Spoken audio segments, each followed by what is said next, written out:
പ്രിയമുള്ള മുഅ്മിനീങ്ങളെ, ഞാൻ പറഞ്ഞു വന്ന ഒരു കാര്യം കൂടി പറഞ്ഞു നിർത്തുകയാണ്. ഹബീബായ നബി സല്ലല്ലാഹു അലൈഹി വആലിഹി വസഹബിഹി വസല്ലം തങ്ങളോടുള്ള ഏതൊരു ബന്ധവും നമ്മൾ ചെറുതായി കാണാൻ പറ്റില്ല. മദീനയോടുള്ള ബഹുമാനം അത് മുത്തുനബി തങ്ങൾ കിടക്കുന്നു എന്നതാണ്. റബീഉൽ അവ്വലിനോടുള്ള ബഹുമാനം മുത്തുനബി സല്ലല്ലാഹു അലൈഹി വസല്ലം തങ്ങൾ പിറവിയെടുത്തു എന്നതാണ്.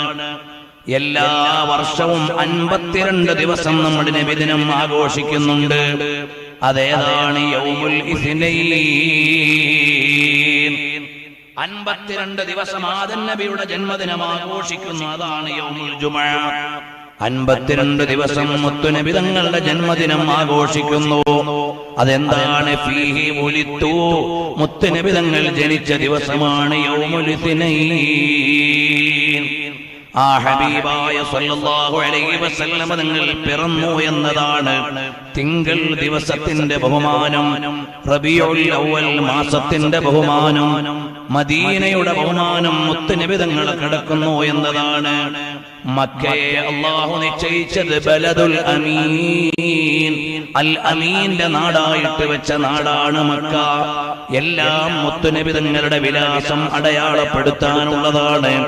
ഞാൻ ഒരു കാര്യം പറഞ്ഞുകൊണ്ട് നിർത്തുകയാണ്. ഇമാമു ദാരിൽ ഹിജ്റ വ ഇമാമുൽ മദീന, മഹാനായ ഇമാം മാലിക് ഇബ്നു അനസ് റളിയല്ലാഹു അൻഹു മദീനയിൽ ദർസ് നടത്തുകയാണ്. മദീനയിൽ ദർസ് നടത്തുകയാണ്. ഇമാം മാലിക് റളിയല്ലാഹു അൻഹുവിന് അല്ലാഹുവിന്റെ ദീൻ വെട്ടി തുറന്നു പറയുന്ന ഉഖറവിയായ മഹാൻ പണ്ഡിതന്മാരുടെ നേതാവ്, അവിടുത്തെ പൊരുത്തത്തിന് വേണ്ടി ഹദീസിന്റെ ഗ്രന്ഥമായ മുവത്ത രേഖപ്പെടുത്തിയ മഹാനവറുകളോട് മദീനയിലെ ഗവർണർ ഒരിക്കൽ ആവശ്യപ്പെട്ടു. അവിടുന്ന് മദീനയിലെ ഗവർണർ ആവശ്യപ്പെട്ടു ഗവൺമെന്റിന് അനുകൂലമായ ഒരു ഫത്വ കൊടുക്കാൻ. ഗവൺമെന്റിന് അനുകൂലമായിട്ടൊരു ഫത്വ കൊടുക്കാൻ പറഞ്ഞു. നോക്കിയപ്പോൾ പഠിച്ചതിന് എതിരാണ്. അല്ലാഹുവിന്റെ ദീൻ ആരുടെ മുമ്പിലും പണയം വെക്കാൻ പറ്റൂല. ഹക്കിന്റെ നിലപാടുകളോട് മാത്രമേ യോജിക്കാൻ പറ്റൂ. അതാണ് താജുൽ ഉലമാ തങ്ങൾ പറഞ്ഞത്. ഇവിടെയുള്ള ഭൂരിപക്ഷം മുഴുവനും അല്ലാഹു ഇല്ലെന്ന് പറഞ്ഞാൽ ഉണ്ടെന്ന് പറയുന്ന ന്യൂനപക്ഷത്തെ അവഗണിക്കപ്പെടും. അവിടെ ഭൂരിപക്ഷത്തിന്റെ കൂടെ നിൽക്കാൻ പറ്റൂല. ഞാൻ ഇവിടെ നിൽക്കാൻ സന്നദ്ധനല്ല. ആ നിലപാടിൽ അല്ലാഹുവിന്റെ ഹക്കായ ദീനിന്റെ നിലപാടുണ്ട്. അതുകൊണ്ടാണ് താജുൽ ഉലമാ തങ്ങൾ അങ്ങനെ ഒരു പ്രഖ്യാപനം നടത്തിയത്. മഹാനവറുകൾ അങ്ങനെ നേർവഴിയുടെ സംഗീതത്തിലേക്ക് ആളുകളെ വിളിക്കാൻ ഇറങ്ങിയപ്പോൾ തങ്ങളുടെ പിന്നിൽ വലിയ ഒരു അനുയായി വൃന്ദം വരുമെന്ന് പ്രതീക്ഷിച്ചുകൊണ്ടിറങ്ങിയതല്ല. എന്റെ കൂടെ ഈ സഭയിൽ നിന്ന് ആരെങ്കിലും വരുമെന്ന് പ്രതീക്ഷിച്ചുകൊണ്ടിറങ്ങിയതല്ല. നാളെ ഞാനൊരു പ്രസ്ഥാനമുണ്ടാക്കി നയിക്കുമെന്ന് പ്രതീക്ഷിച്ചിറങ്ങിയതല്ല. അവിടെയാണ് അഖ്ലിസ് വദാഅൻ ലാ തുരീദ ബിത്വാഅതി, അല്ലാഹുവിനെ മാത്രം കാംക്ഷിച്ചുകൊണ്ടാണ് താജുൽ ഉലമാ തങ്ങളവറുകൾ ആ സഭയിൽ നിന്നിറങ്ങിയത്. ആരും എന്റെ കൂടെ ഉണ്ടാകുമെന്ന് കരുതിയല്ല, ഒരു പ്രസ്ഥാനം ഞാൻ ഉണ്ടാക്കുമെന്ന് കരുതിയല്ല. ഉള്ള കസേരകൾ മുഴുവനും ഒഴിവാക്കി ഇറങ്ങിയില്ല, അല്ലാഹുവിന് വേണ്ടി ഇറങ്ങി.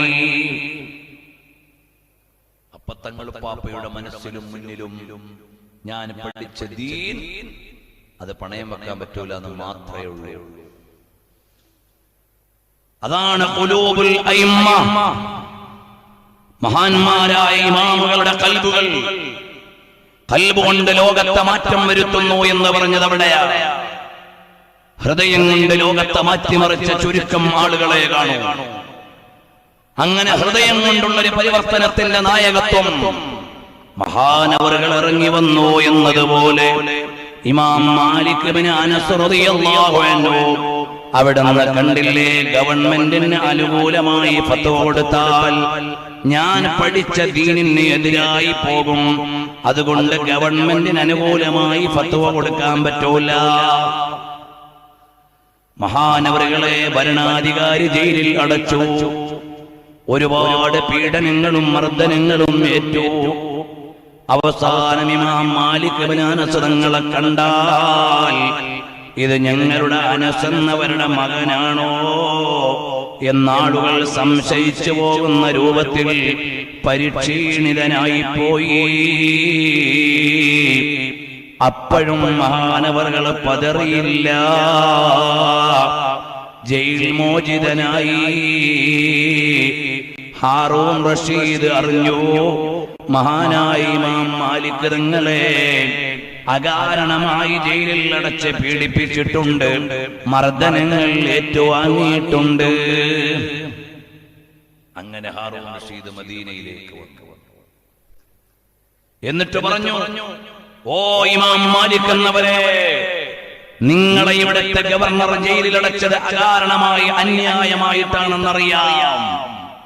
നിങ്ങൾക്ക് പകരം ചോദിക്കാൻ ഞാൻ അവസരം തരുകയാണ്. പകരം ചോദിക്കാൻ ഞാൻ നിങ്ങൾക്ക് കോടതിയുടെ ന്യായം നിയമപരമായി നിങ്ങൾക്ക് അവകാശം തരികയാണ്. നിങ്ങളെ തല്ലിയതിന് പകരം തല്ലാൻ, മർദ്ദിച്ചതിന് പകരം മർദ്ദിക്കാൻ, പകരമെടുക്കാൻ നിങ്ങൾക്ക് ചാൻസ് തരുന്നു. ഇമാം മാലിക് തങ്ങൾ പറഞ്ഞു, നിയമപരമായി എനിക്ക് പകരം വീട്ടാൻ അവകാശമുണ്ട്. പക്ഷേ ഈ മദീനയിലെ ഗവർണർക്ക് നബി സല്ലല്ലാഹു അലൈഹി വസല്ലം തങ്ങളുടെ കുടുംബവുമായി ഒരു ബന്ധമുള്ള ആളാണ്. നാളെ പരലോകത്ത് ചെല്ലുമ്പോൾ ഹബീബായ മുത്തു നബി സല്ലല്ലാഹു അലൈഹി വസല്ലം തങ്ങൾ എന്നോട് ചോദിക്കുകയാണ്, ഓ മാലികേ, ഓ മാലികേ, എന്റെ കുടുംബത്തിൽപ്പെട്ട ഒരു കുട്ടി നിങ്ങളോട് അപമര്യാദ കാണിച്ചെന്നു കരുതി നിങ്ങൾ പകരം വീട്ടിയല്ലേ എന്നെങ്ങാനും മുത്തുനബി തങ്ങൾ എന്നോട് ചോദിച്ചാൽ എനിക്കത് കേൾക്കാനും താങ്ങാനും കഴിയില്ല. അതുകൊണ്ട് എനിക്ക് പകരമെടുക്കേണ്ടതില്ല. ഇങ്ങനെയാണ് ഇമാമിയങ്ങൾ ചിന്തിച്ചതെങ്കിൽ അകാരണമായും അന്യായമായും സയ്യിദന്മാരെ കുറിച്ച് പറയുകയോ അവരുടെ നടപടിക്രമങ്ങൾക്ക് എതിർക്കുകയോ ചെയ്താൽ നാളെ അവിടുത്തെ വലിയുപ്പയായ മുത്തുനബി തങ്ങളെ കാണണമെന്ന ഒരു വിചാരം എനിക്കും നിങ്ങൾക്കും വേണമെന്നും നാളെ നമ്മുടെ ഏറ്റവും വലിയ പ്രതീക്ഷയുടെ കേന്ദ്രം അത് വേറെ ആരുമല്ല,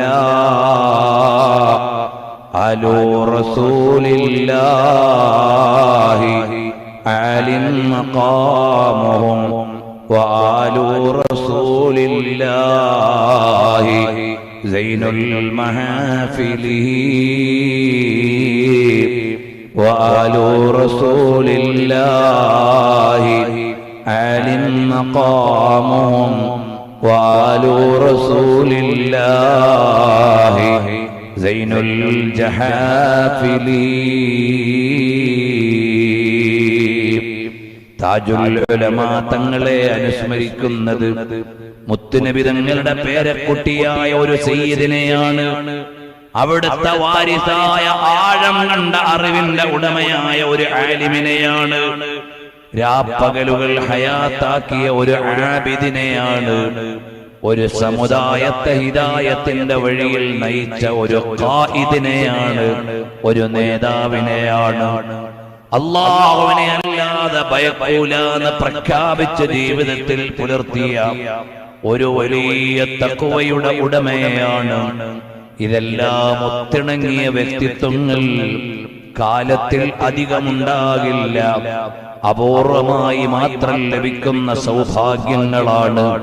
ഇതെല്ലാം ഒത്തിണങ്ങിയ ഒരു മഹാൻ നമുക്ക് നേതാവായി ലഭിച്ചു എന്നത് നമ്മുടെ സൗഭാഗ്യമാണ്.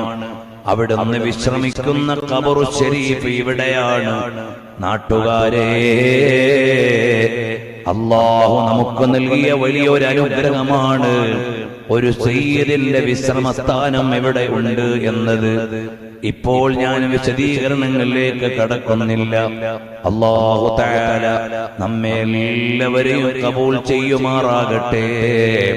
ഖബറാളികൾ തമ്മിൽ വല്ല ഗുണവുമുണ്ടോ എന്ന് ചോദിച്ചപ്പോൾ മുത്തുനബി തങ്ങൾ കൊടുത്ത മറുപടിയുടെ വിശദീകരണം എന്താണ്? നിനക്ക് നല്ല ഒരു അയൽവാസിയെ ദുനിയാവിൽ കിട്ടിയാൽ വല്ല കാര്യവുമുണ്ടോ? ഉണ്ട്. എന്നാൽ അതുപോലെ തന്നെ ഖബറാളികൾക്കും പരിസരത്ത് കിടക്കുന്ന ഖബറാളികൾ നല്ലവരായാൽ തൊട്ടടുത്ത് കിടക്കുന്ന ഖബറാളികൾക്ക് ഗുണമുണ്ട്. അതുകൊണ്ടാണ് അഹ്മദ് ബിൻ ഹംബൽ തങ്ങളുടെ മകൻ പറഞ്ഞത്, അബ്ദുല്ലാഹി എന്നവർ, എന്റെ ഉപ്പയുടെ അടുക്കൽ കിടക്കാൻ എനിക്ക് ആഗ്രഹമുണ്ട്, പക്ഷേ ഒരു നബിയുടെ ചാരത്ത് കിടക്കുന്നതാണ് അതിനേക്കാൾ പുണ്യം. അതുകൊണ്ട് ഞാൻ അറിയപ്പെട്ട നബിയുടെ മഖാമിന്റെ ചാരത്ത് കിടക്കാൻ ആഗ്രഹിക്കുന്നു എന്ന് Abdullahi bin Ahmad bin Hanbal തങ്ങൾ പറഞ്ഞത് ചരിത്രത്തിൽ കാണാം. അല്ലാഹു അവരുടെ ബർക്കത്ത് കൊണ്ട് നമ്മേവരെയും കബൂൽ ചെയ്യുമാറാകട്ടെ. സാദാത്തുക്കളുടെ പൊരുത്തം നമുക്ക് എക്കാലത്തും നിലനിർത്തി തരട്ടെ. അതുവഴി ഹബീബായ മുത്തുനബി സല്ലല്ലാഹു അലൈഹി വസല്ലം തങ്ങളെ ഇഷ്ഖ് വെക്കാൻ, അവിടുത്തോട് ചേരാൻ